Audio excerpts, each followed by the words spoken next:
Bonjour à toutes et à tous, on commence cette revue de presse au Maroc avec la qualification historique de l'équipe nationale face à l'Espagne.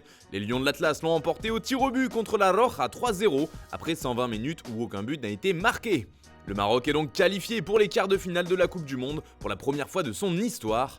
Au suivant, on placarde aujourd'hui en couverture ce mercredi, en ajoutant au passage, après la Croatie et la Belgique, les Lions de l'Atlas ont maté El Matador espagnol. Cette qualif historique fait aussi les gros titres du journal Le Matin. Le Maroc dans le Gotha des meilleures équipes du monde résume ainsi le quotidien en se réjouissant de la prouesse de son équipe nationale, qui arrivait pourtant avec le statut de petit poussé avant la compétition. En Espagne aussi, ce match fait la une, mais le ton est un peu différent. Mundo Deportivo évoque un chaos mondial pour désigner cette désillusion pour la Roja. Il faut dire que c'est la 3e Coupe du Monde de suite où l'Espagne ne passe pas les 8e de finale. La dernière fois, c'était tout simplement en 2010, où la sélection ibérique a terminé championne du monde. Sport aussi semble abasourdi et évoque un coup de massue avec cette défaite surprise, car même si elle a dominé la rencontre, l'Espagne n'a jamais réussi à marquer, pas même lors de la séance de tir au but. Justement, pour Marca, ce mondial était trop grand pour le niveau réel de la Roja. Point final, résume sobrement As, qui livre au passage une petite info concernant le sélectionneur ibérique. La fédération doute que Luis Enrique doive continuer, affirme le quotidien. Ce match fait également beaucoup réagir en France, où l'on met plutôt en avant la victoire surprise du Maroc. C'est le cas notamment avec l'équipe qui titre Joyeux Joyau et parle de sensations créées par les Marocains qui ont sorti l'Espagne hier. Comme le rappelle le journal, pour le premier quart de finale de leur histoire, ils affronteront le Portugal, mais ça, on en parlera un peu plus tard. Tout ça fait aussi les gros titres du progrès, l'Atlas en première classe, résume le quotidien régional, qui évoque aussi un engouement phénoménal que suscite la sélection marocaine, que ce soit au pays, mais aussi au Qatar où les fans étaient présents en nombre. Le Maroc fait également la une du Parisien ce mercredi. Le Maroc s'offre l'Espagne et file en quart, rapporte le journal francilien.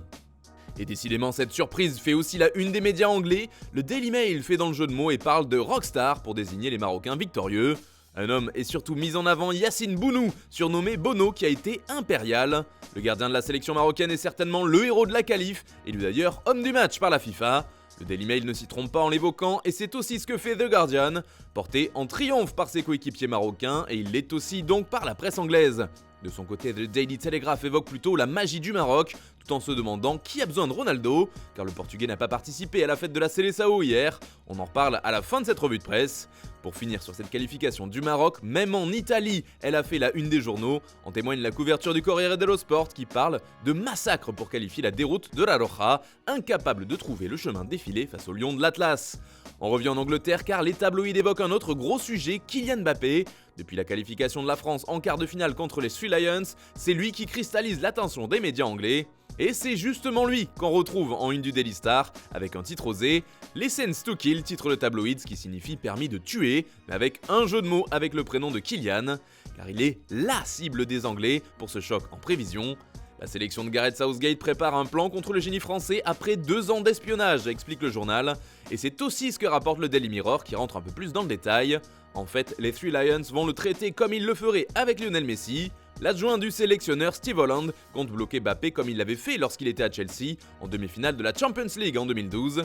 Même si, comme le note le quotidien, Mbappé était absent de l'entraînement hier. C'est aussi ce qui fait la couverture du Daily Express, qui évoque cette absence de l'attaquant de l'équipe de France.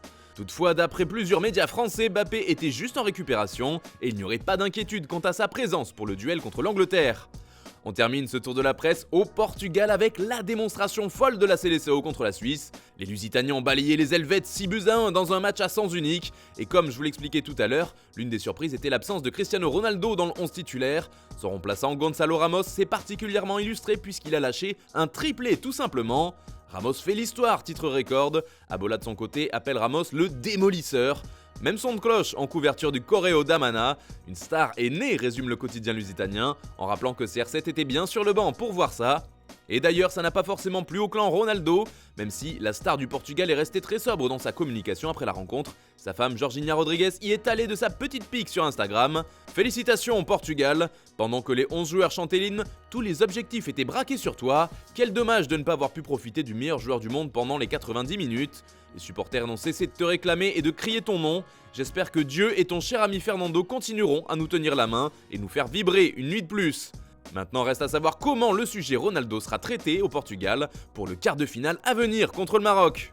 Voilà, c'est tout pour ce matin. Bonne journée à tous, on se retrouve tout à l'heure pour un nouveau JT et demain pour la prochaine revue de presse sur Foot Mercato.